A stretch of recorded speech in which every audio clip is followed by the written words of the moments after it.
So good morning mga par, nandito ako ngayon sa 7-Eleven dito sa Rizal. Hindi to sa Rizal Tanay or Angono. Dito to sa Laguna. Meron tayong pupuntahan ngayon na park na walang bayad pero maganda. Medyo underrated siya. So kakape muna ako. Actually mga par, lumagpas ako eh. Padiretso na ako doon. Papunta pa lang Liliw yun. So, babalik ako after nito ng coffee. 10 minutes na lang daw.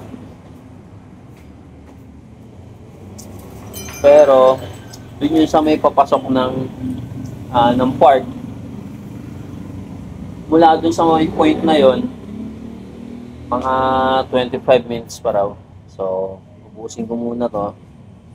Tapos samahan niyo ako.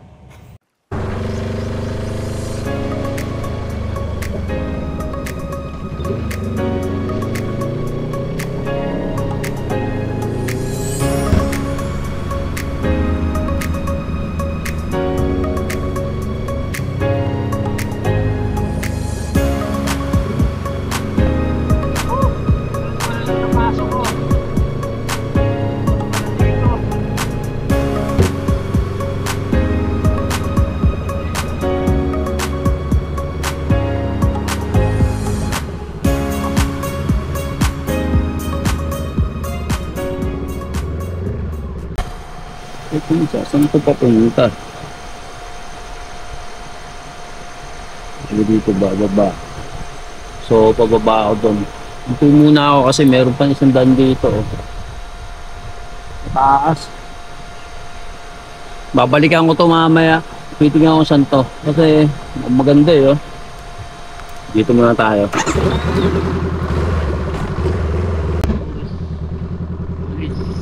San of the Rizal. Tao. So, pwede kong dumiretso. So, tignan nyo, yung tourist police San of the Rizal Park.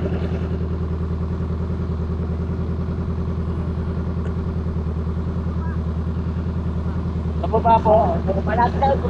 Salamat po. Dito pala sa baba. Dumiretso lang sa Manong.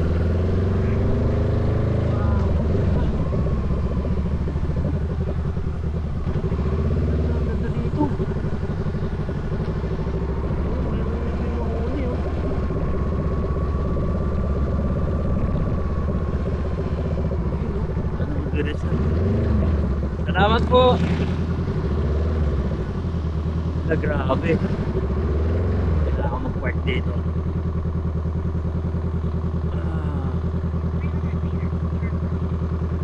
Stick dito mga paro. O, di ba? Tapos tignan niyo yung bundok. Lupit ng bundok, oh. Ayun, oh. So dito sa Tourism Information Center, ayan. Meron dito ng security guard. Ayan, oh. Bantay manok. Manok ay nagbabantay. Sana po? Kunin nyo sa may hagdan ipagkain. Sa hagdan po. Anong hagdan po ang inyong daan? Okay, salamat po. Ganda oh, gubat na gubat. Tapos, yan. Hindi ko alam kung ano to. Pero wala ang tubig oh.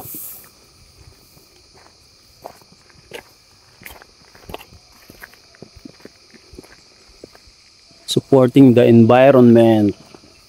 No vaping, smoking. Yan, Tanaw Park.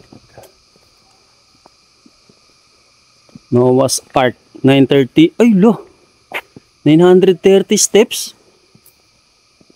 Ang taas naman 'yan. 930 steps. Ang taas na na. Pero ang ganda rito mga paro. Siguro hindi lang gano'n nasikaso na to. Oh. Gubat. Yun, saan ang daan dito? Nagulat naman ako dito. Tingnan nyo. Nakagulat eh. Ay. Tignan nyo naman oh. Tignan nyo yung daan. Talagang nilulumot. Naku. Bawal to sa may rayuma. Tsaka yung may mga gout. Ito oh. Yan, marinig niya yung kuliglig. Sulit naman siguro eh, no? Makikita natin yan. Tingnan natin yung sulit yung view. Tingin ko naka 300 steps na ako mga pare. Malapit dito. Daming sapot. Siguro lang dumadaan dito. Ayun, daming sapot. O, tingnan nyo. Ayun, may gagamba pa. Nakaharang siya sa daan. Kasi ito merong pahingahan. Ano ba ito? Nagoya University Japan Overseas Field Work. Ayan, gubat oh. Ganda eh oh. Tingin ko malapit na ako. Ayan oh. Tatanong ko ni Noah's Ark. Adventure Nature Park. Ganda. Walang tao. Ako lang mag-isa. Ala, ang ganda dito. Tingnan mo para. Pakita ko sa inyo ha. Yan oh. Ang galing na ito, parang simbahan. Tapos may malaking cross.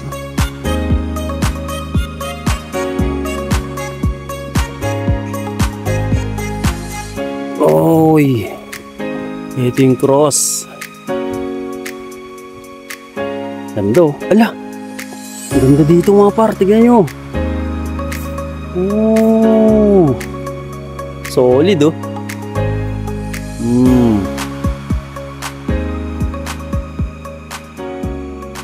Mas maganda siguro to sa hapon eh.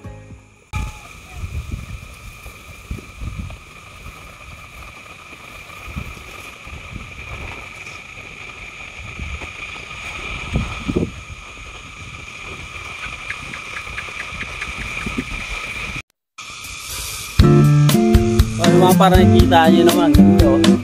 May cross po. Yan. Ako lang mag-isa dito. Ganda dito, nakikita nyo 360 view. Yan. Natin.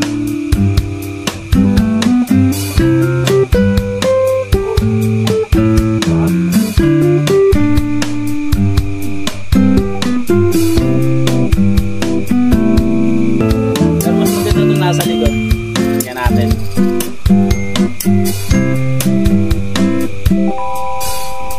Ayan o.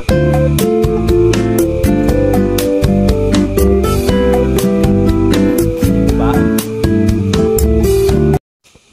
So mga par, ito yung pinaka-tourism information center nila. Then magbabayad kayo dito ng 80 pesos for environmental fee. Tsaka 10 pesos for the parking. Yan. Naka-official receipt naman po yan. Okay. Ayan. So visit nyo dito mga par. Ang ganda dito. Unexpected to na meron palang underrated dito sa Laguna na view. Tapos hindi gaano napupuntahan. So ayan, try nyo. Para pong history na ito sir? Sir, nung kasi ito, dati ang tawag dito is parang naging Tayak Hill, tapos naging acronym niya ay Tanaw de Rizal. Pero ang pa rin niya is Tayak Hill. Tapos sir, noong 1945, ito yung isa sa naging base ng mga hukbalahap. Mga natin, mga heroes noong 1945. Ito po yun yung pinakang pinuntahan niya sir. Dati kasi wala yung barko. Pinakang tilos lang siya.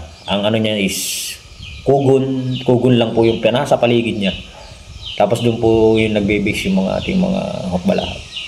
Sila po yung naglabanday dito. Saka kalimitan po San Pablo. Kita po na talaga yung nangyayari sa San Pablo. Wow. Saka po itong landing point. Naging base din po yan noong 1945. Diyan po rin si ng Romulo family. Diyan po yung binabak sa landing point. Tapos travel po papunta ng Kabuyaw ata yan. Para dun sila i-rescue. Pero dito sila nagbumaba. Tapos dito sa Tayak Hill. Ang tawag talaga ron parang. Opo. Yun yung tawag nila sa pinakantilos. Tapos yun, na-develop. Dati po wala po yung karsadang yan eh. Talagang ang daan niya po is yung daang kabayo lang. Yung isang ganun lang siya pero daang kabayo lang talaga. Nadadaanan lang siya ng tao. Talagang ano lang. Pero yung community po dito, sila po yung talagang nauna. Mga dito ng mga local po. Sila po yung mga farmers natin na hanggang sa ngayon, sila yung nagpo-produce ng mga gulay dito. Tapos nakakapag-ano na rin po sila, nakakapag-export na rin sa ibang bayan. So ngayon, sino na po ang nagme-maintenance dito? Government property na po siya. Agro. Opo. Siya na po, ang nagmamanage na po is government of Rizal. Pero yung mga residente po dito, patuloy pa rin po sila nagtatanim ng mga halaman. Based po ng agritourism. Bali yung loob nito, itong mismong community, yung compound, yung mga nakatira dyan, sila mga residente dito talaga? Simula pa po nung kauna-unahan, hindi pa po siya na-develop, nandito na po yung mga residente. Oh, galing. Yun na sila po nagtatanim. Ang gamit nga lang po nila dati yung mga kabayo lang, pag bababa ng mga lang produkto. Pero nung na-develop, nalagyan ng karsada, yun, naging mabilis yung production ng mga gulay. Pagbababa, meron na rin po na-pick up dito ng mga gulay. Hindi na po sila nahihirapan. Punta lang kayo sa Facebook page ng Tanaw di Rizal. Tanaw di Rizal. Meron po kayo makikita ng mga information tungkol dito. At saka po may mga nakuha rin po kami ng mga artifacts ng mga 1945. Pero po pasado na po siya sa National Museum. Pero nandito pa rin po sa Rizal yung mga artifacts na yun. So ayun mga par, tapos na ako mag-vlog dito sa Tanaw. Pupunta naman ako sa Calibato Lake, sa may Don Joaquin daw. Tinuro sa akin dun sa may information. Maganda din daw dun. So tara, samahan nyo ako mga par. Diretso lang po. Salamat po.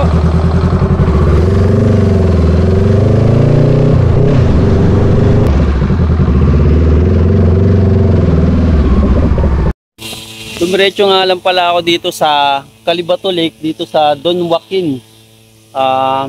Ewan ko, walang humarang sa akin, walang guard. Hindi ko alam kung merong entrance dito, pero ginagawa pa lang yun. May kita nyo mga paro. So kung gaano siya katarek yung pinanggalingan ko, ayun, tatas na yun. Zoom in ko ha. Yun, pababa. Kaya kung makikita nyo, may ginagawa pa rin para mga villa.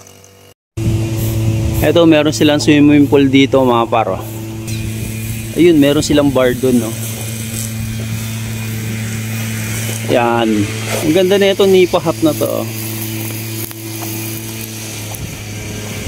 Mastig na ito. Tapos meron din sila ritong mga kubo, cottages. Ayan, no. Ang galing na ito, meron siyang mga floating balsa. Ayan, oh. Step tayo dito. Lubog kaya ako dito? Hindi. Ayan. So welcome to Calibato Lake.